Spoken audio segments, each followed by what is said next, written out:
2 миллиона евро на поддержку украинской энергетики, экономическое сотрудничество и зона свободной торговли. Результаты визита Владимира Зеленского в Сербию.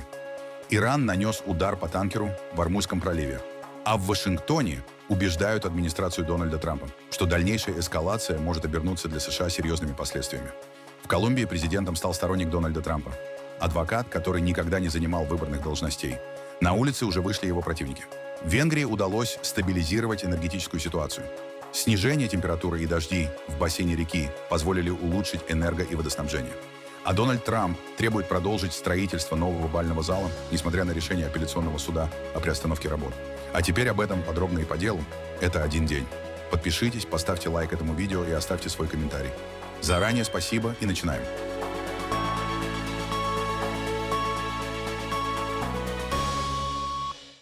В Белграде Владимир Зеленский встретился с Александром Вучичем. Это первый визит украинского президента в Сербию с 2018 года. По итогам переговоров стороны подписали меморандум о сотрудничестве в сфере здоровья животных и безопасности пищевых продуктов.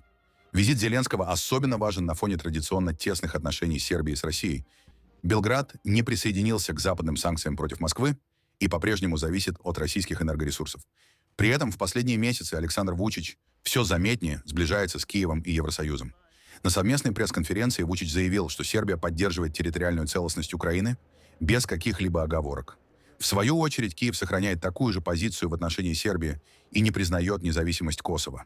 Во время визита говорили и о европейской интеграции. И Украина, и Сербия претендуют на членство в Евросоюзе. Вучич пообещал поддерживать Киев на этом пути и помогать Украине продвигаться по переговорам с Брюсселем.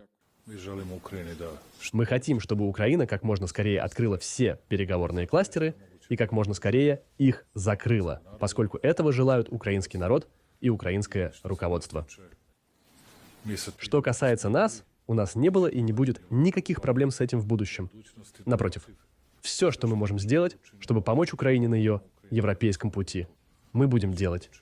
Отдельно президенты обсудили экономику. За прошлый год товарооборот между Украиной и Сербией составил около 450 миллионов долларов, а только за первые 6 месяцев этого года достиг 321 миллиона.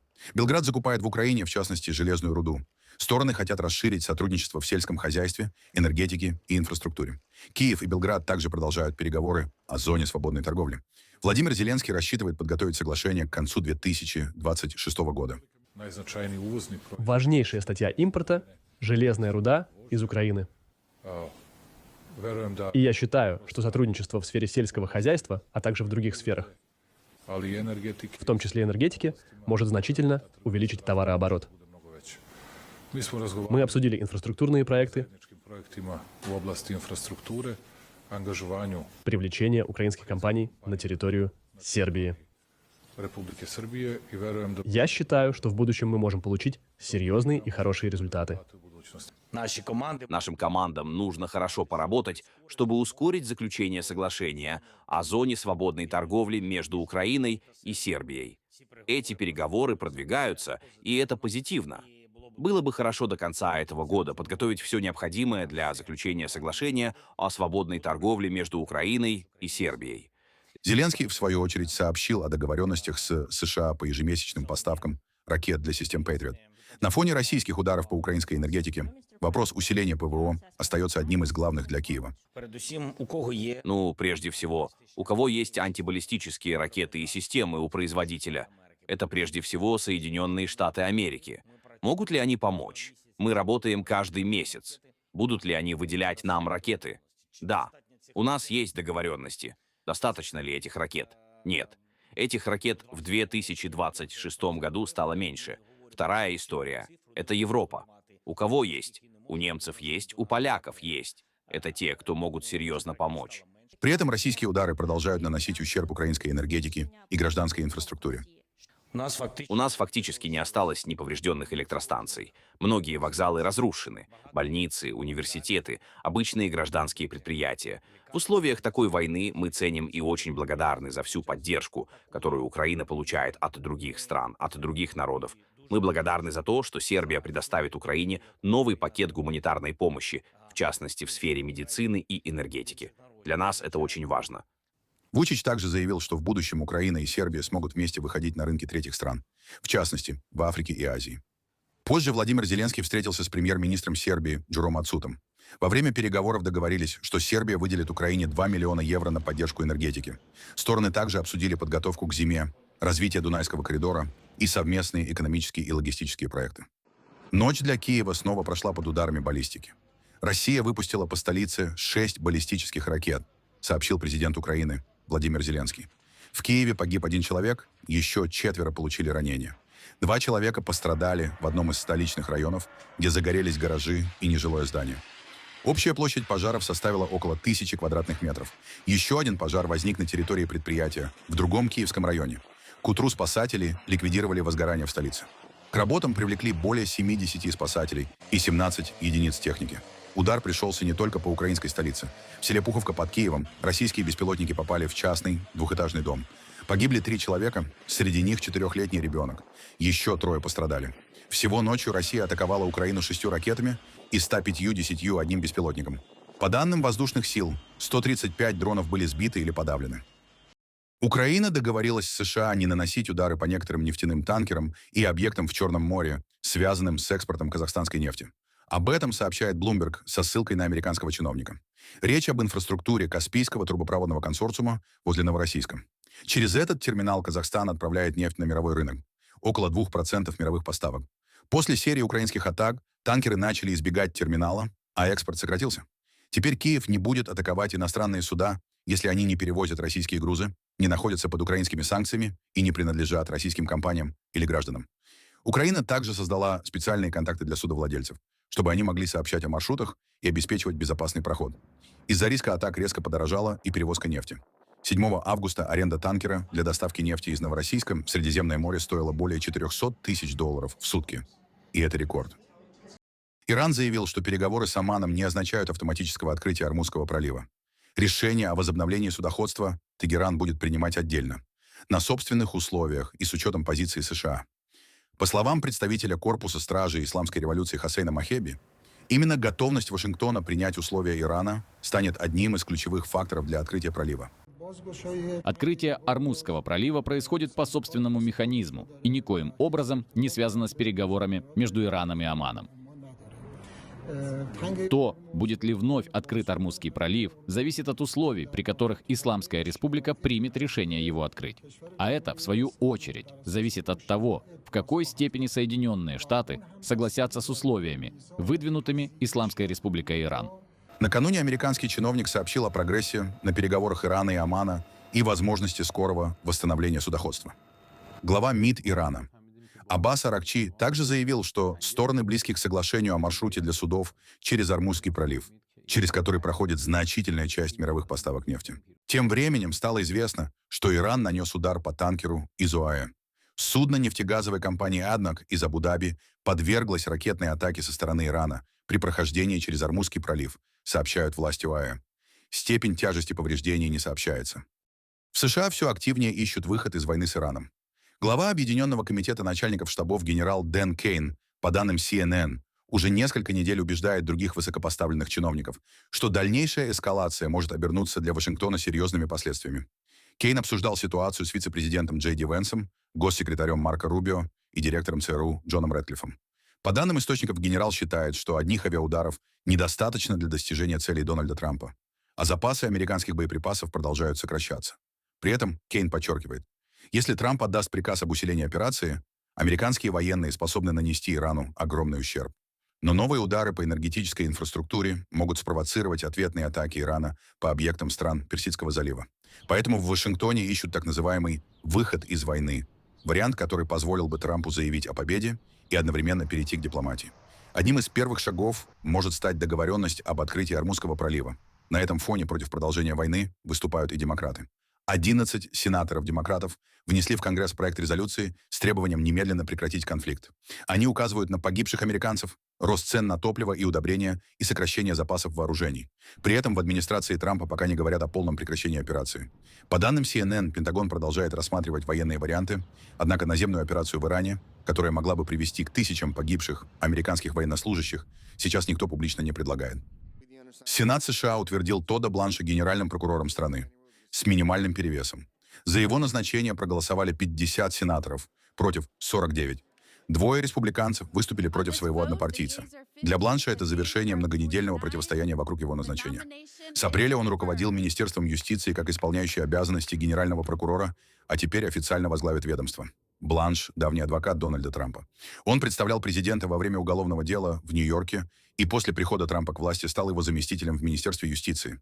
Именно его близкие отношения с президентом вызывали главные вопросы у сенаторов. Они опасались, сможет ли Бланш действовать независимо от Трампа. Теперь Бланш официально становится 88-м генеральным прокурором США. Он заявил, что глубоко польщен доверием Трампа и благодарен Сенату за утверждение.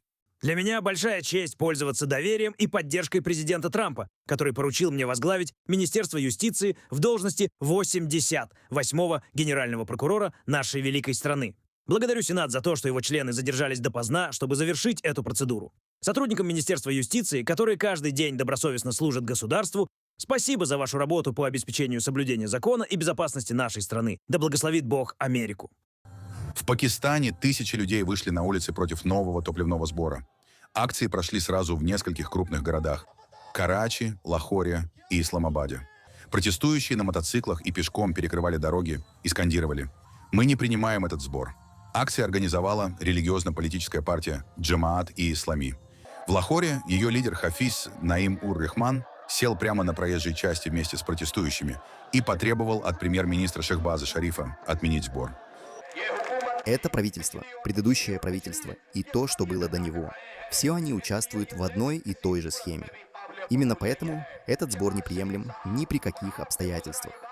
Господин Шахбаз Шариф и ваши министры, послушайте меня внимательно. Вам придется отступить. Вам придется отменить этот налоговый сбор. А что касается ваших заявлений о том, что Международный валютный фонд не позволит этого сделать, к черту вас и ваш Международный валютный фонд. Перестаньте притеснять бедных, перестаньте притеснять студентов. Мы не знаем, какова ваша настоящая цель, но знаем одно – это наше право, а не благотворительность. Мы не принимаем этот сбор. Молодежь, вы готовы или нет начать масштабную борьбу против этого?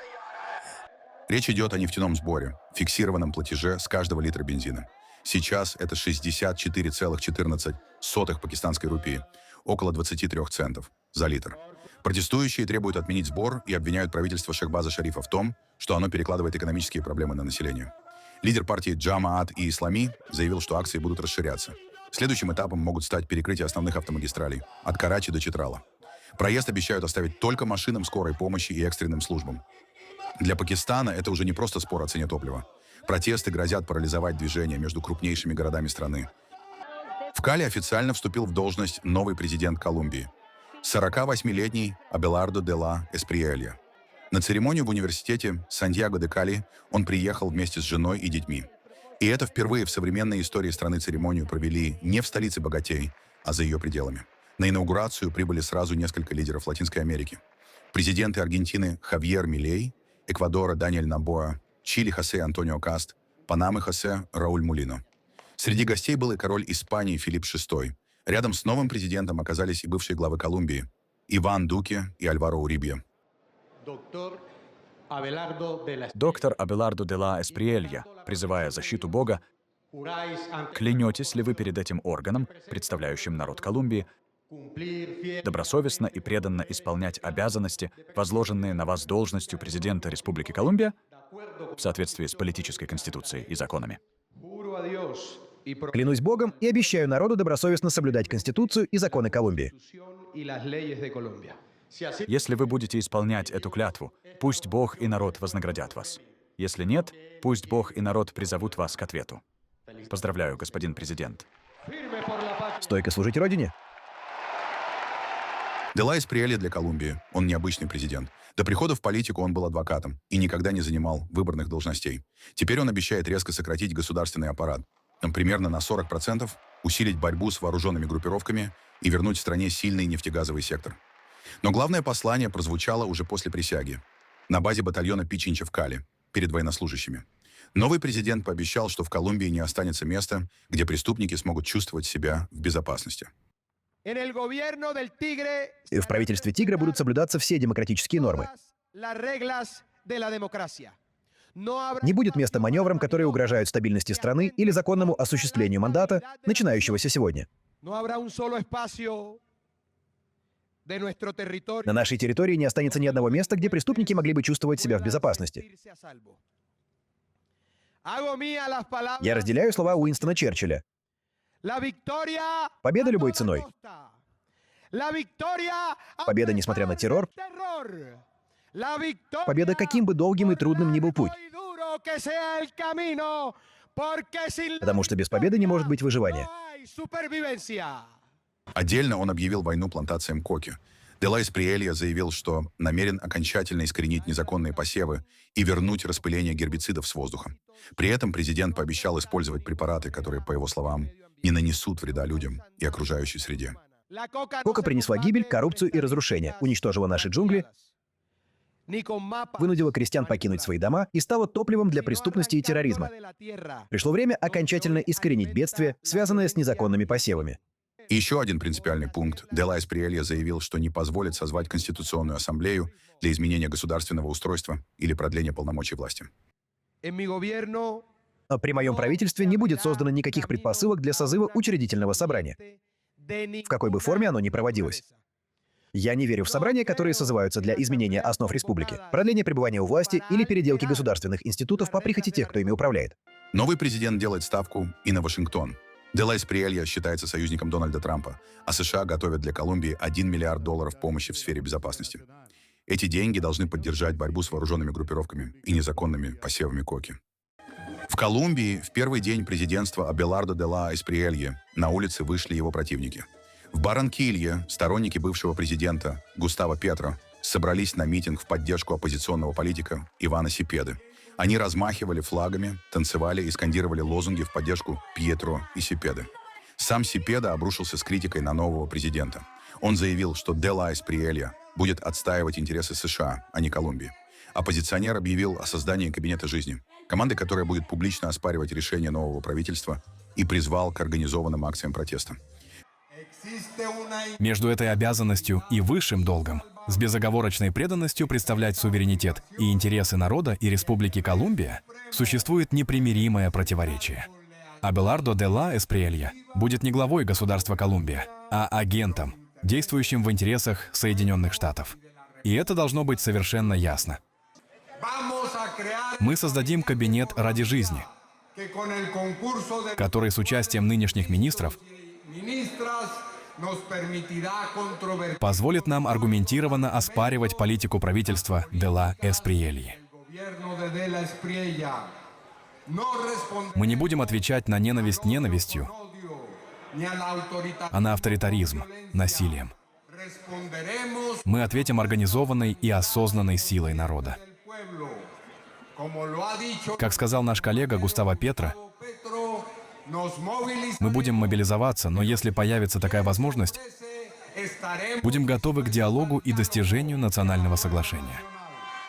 В Каракасе второй день подряд идут переговоры между властями Венесуэлы и частью оппозиции. За столом переговоров представители правительства и оппозиционной национальной ассамблеи, избранные еще в 2015 году, и до сих пор признаваемый США последним демократически избранным парламентом страны. Это первые переговоры при поддержке Вашингтона, которые могут определить, как будет устроена политическая система Венесуэлы и когда страна сможет вернуться к полноценным выборам. Стороны уже обозначили 3 направления работы. Первое — помощь пострадавшим от недавних 2 землетрясений. Второе — укрепление демократических институтов. Третье — политические гарантии и защита прав оппозиции. Правительственную делегацию возглавляет Хорхе Родригес, брат, временно исполняющий обязанности президента Делси Родригес и один из главных переговорщиков Каракаса. От оппозиции за столом переговоров Динора Фигера, глава Национальной ассамблеи, избранной в 2015 году. Первый раунд переговоров продлится до 12 августа. После этого стороны решат, продолжать ли диалог. В Венгрии отменяют меры по экономии электроэнергии, введенные из-за экстремальной жары и рекордного обмеления Дуная. Премьер Петр Мадьяр заявил, что снижение температуры и дожди в бассейне реки позволили стабилизировать энерго- и водоснабжение. Хотя в ближайшие дни по-прежнему ожидается жаркая погода, даже небольшое снижение температуры на несколько градусов значительно уменьшит нагрузку на нашу энергосистему. Поэтому с сегодняшнего дня предприятиям, местным властям и населению Больше не требуется добровольно сокращать потребление. Дорогие сограждане, последние несколько дней принесли целую череду беспрецедентных событий. Мы никогда прежде не сталкивались с такой экстремальной жарой и столь серьезной нехваткой воды. Уровень Дуная никогда еще не был настолько низким. Но в то же время мы никогда прежде не видели и такого проявления национальной солидарности.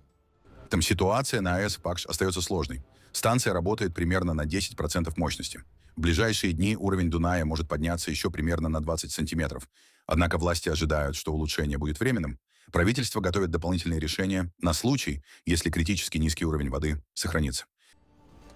Дорогие соотечественники, что касается Пакша, ситуация, хотя и улучшилась, по-прежнему остается сложной.